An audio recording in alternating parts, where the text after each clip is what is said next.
Well, like we said earlier, it looks like an off-limits conversation. That is until you examine the numbers closely. Again, in total, according to the Ministry of Education, more than 1 million girls in public primary and secondary schools skip school every month because they cannot afford sanitary pads.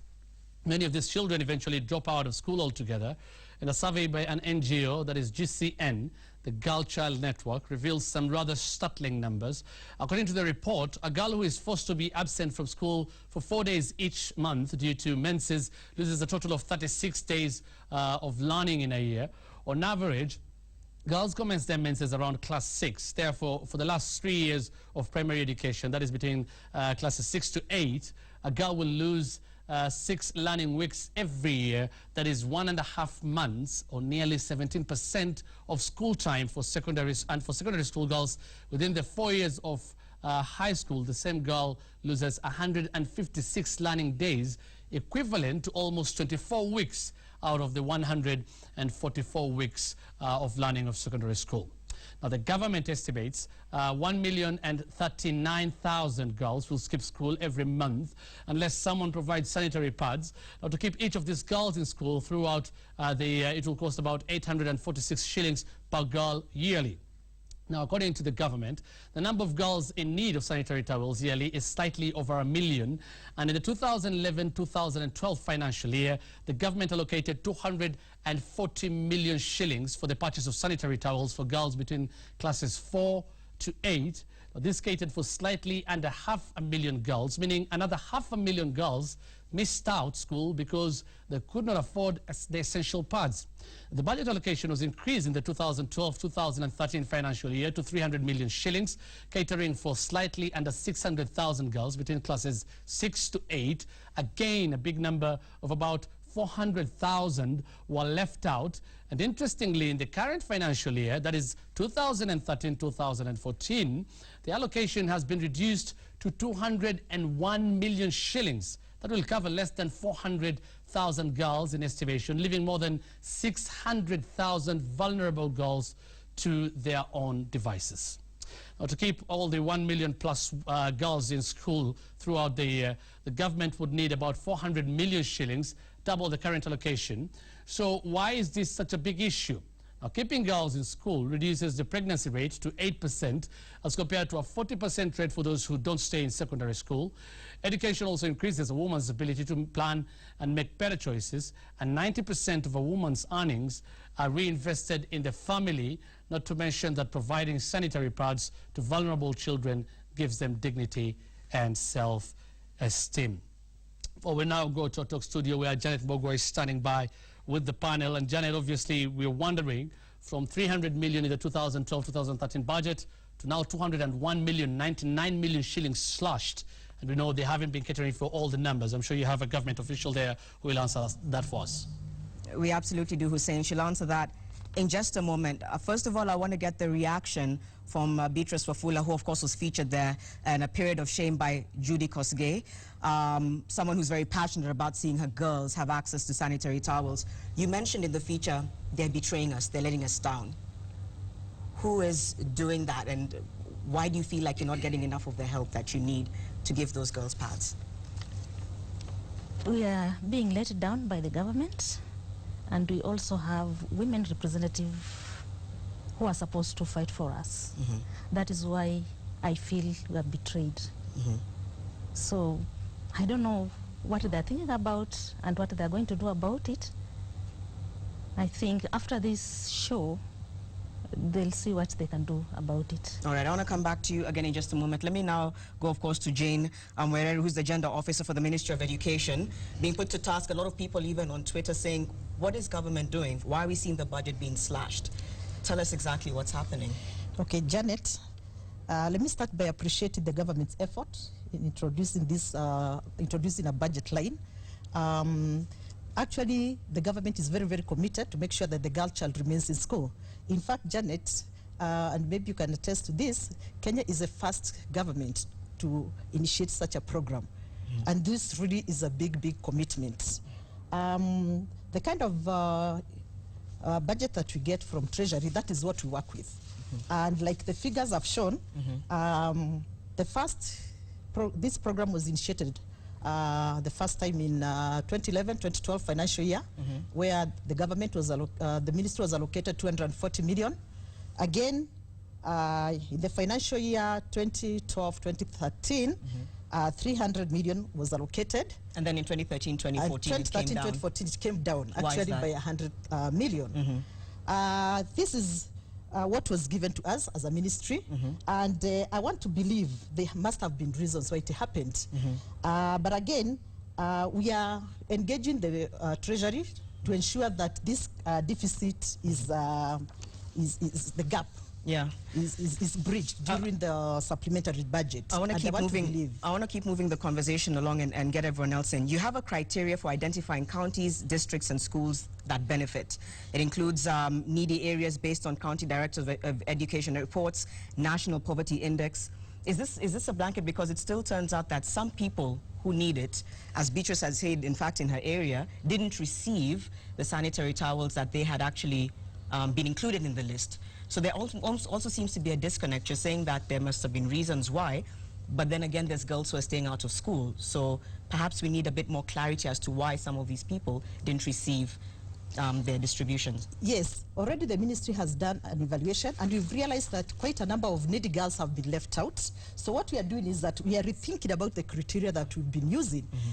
Initially, we were targeting the districts, we were targeting the schools, but now we are feeling that we need to target the girl that deserves, because really you'll find that when you target a district, there are quite a number of schools that are already they are well endowed, and even some of those schools that we target, you'll find that the girls from those schools, some of them are from well-off families. So what we are doing is that we want to engage our county directors, we want to engage our DOs, and we are telling them that they must go down to the school level and find out who is this girl who really misses school because of lack of sanitary towel. That's the girl we want to reach, and that will mean that we'll reach more girls. Okay. Yeah. Regeru, let's bring you into this. As someone who's involved in the manufacturing of sanitary towels, is there a way the cost can come down and they can become more accessible to these millions of girls who are missing out on them? Thank you, Janet. Hello, viewers. As a local, African Cotton Industries is the only local manufacturer of sanitary towels. And there are ways that the cost of sanitary towels can be brought down. First, the procurement period. At this stage, we would like to appreciate the effort of government in providing sanitary towels. In fact, this is a pioneering project within this region. Uganda has intention, I'm told, of following suit, but Kenya has led the way to appreciate this problem, and that is something that we have to be thankful to the government for. But to answer your question, there are ways. For example, we need to source sanitary towels from the local manufacturer. Reason being local manufacturers, one is able to custom make a product within standards, meeting all the standards of Kenya Bureau of Standards. Actually, a big component of the cost of sanitary pads is even the packaging. You can see, because of when you go to the supermarket, what you are having in the supermarket is the same thing that is being distributed to the schoolgirls in schools. All glossy finishes, but with local manufacturing and an extended period instead of 1 year longer period, a manufacturer would be able to reap economies of scale. Okay, and be able to, like you said, custom make it. And custom make it. Okay, go low on the cost of packaging and come up with a cheaper product within the standards specifications. We'll come back to that. I want to bring you in really as a mother and, of course, a social worker. Siama, are you satisfied with the answers that you're hearing from the panelists? Because you are in the heart of an area that is also really plagued by this issue. I know you said you even have a chama in Kibera that tries to come up with a lot of funding to make sure that girls get the sanitary towels every month. Are you satisfied with what you're hearing tonight? Not from the government, because as of now, I'm even trying to wonder why the budget had to be cut down, because it's very, very important. You see, like, there are girls out there who really miss out. So, like, just I'd shared with you earlier, you know, that chama is there for the girls, you see. But as a mother, at times it's very painful when I get to hear what the government has to, or rather how the government defends itself. Right. Because you have to cut costs at home. You know, there's some things that you just decide are not essential because you want your girl to be to have the sanitary towels. And this is something you have to go through each time when you're planning your budget. How do you even make that sacrifice, if I can ask you that, when you know it's, you know, you're going into this month, you've got 2 daughters, it's not easy for you to come up with the funds, and they do need the sanitary towels. How do you make sense of those decisions, and what do you eventually do? Like, okay, I am a social worker. I just volunteer. I volunteer for the community. So whatever I get is very little. I'm not on a salary, on a monthly salary. So if at times I come across a little bit more than I always receive, then of course I'd go for a whole stock. You know, like for 2, 3, 4 months. But if I don't, and I need to buy food in the house, the things like at times you don't feel that they're very, very necessary. Okay, salt is very, very necessary for the food. It makes food taste. But there are things like cooking oil. At times you have to buy the small pack. You sacrifice that, by the way. Quite true. Because you don't need it much, I mean, in the food. It's actually, it's even full of cholesterol. So you have to cut down on that. Like if you want to use, okay, like perfumed bath soaps, you cut down on that. You go for the bar soaps, because the bar soaps, you'll use them for washing the clothes at the same time for bathing. Okay. So, you know, there are very, very many things that don't seem to be very, very, very, very urgently needed in the family. So you have to cut down on that in order to buy the girls the sanitary towels. So sacrifices, things that a lot of people take for granted. Yeah. And this is something that you, we're moving along, and I know earlier on I had showed these alternatives on screen. I'll just hold them up again, and this is what was seen in the feature of what the girls are using as opposed to panties and sanitary towels. Go Tide, this is, like I had said earlier, a sample, because it's only married women in this particular area that have the luxury, as they say, of using it, and it's taboo if you, as a girl who's not married, is going to use them. And crushed leaves. Beatrice, this is particularly disturbing. We didn't see it in the feature. How do they use these? If you can even just demonstrate what happens so on the table. There's a certain type of tree, like if you had dry leaves, they crush it. After crushing, it will be in a powdered form. Okay. So they look for something flat. They put it on and then they sit on top of it. Something flat, like? You can have leaves, you can have barks of trees that are soft, and then they're put on that. What do they rest them on? On the floor. So you just sit and wait it out until your period is over? Yes. And you know what happens, like after these girls stay at home? There is a high pregnancy level because the people around the village, like if a girl starts sitting behind the house or behind the fence, they know this girl is mature. So they start coming in. And there's also that issue, like if the parents start realizing that this girl has reached that stage, they take them for circumcision and then they are married off. Now, like in my school, that is Labos Primary, first term, we had 10 girls who are dropouts because of pregnancy. Now, if you look at that is why I say at least the government must do something. For us to retain these girls in schools, they have to do something. So that when they're at home, nobody knows whether they have reached that stage or not. That is what I appeal to all the people. We're going to come back and continue this discussion, and I know really at the end of this program we're looking at seeking solutions, and I believe especially the two of you can perhaps step in and offer that. But absolutely shocking, the leaves, just as Beatrice has demonstrated, the soil that you saw being used in that feature as well. People on Twitter as well, if I can just read a few before handing it back over to you, Hussein. There's someone here who says, I'm not a woman, but using feathers as sanitary towels is just so sad, and something needs to be done. At K2 Petit says, 50 years later and there's still girls who have to use hides for pads. Isn't cramping enough torture? It's so not fair.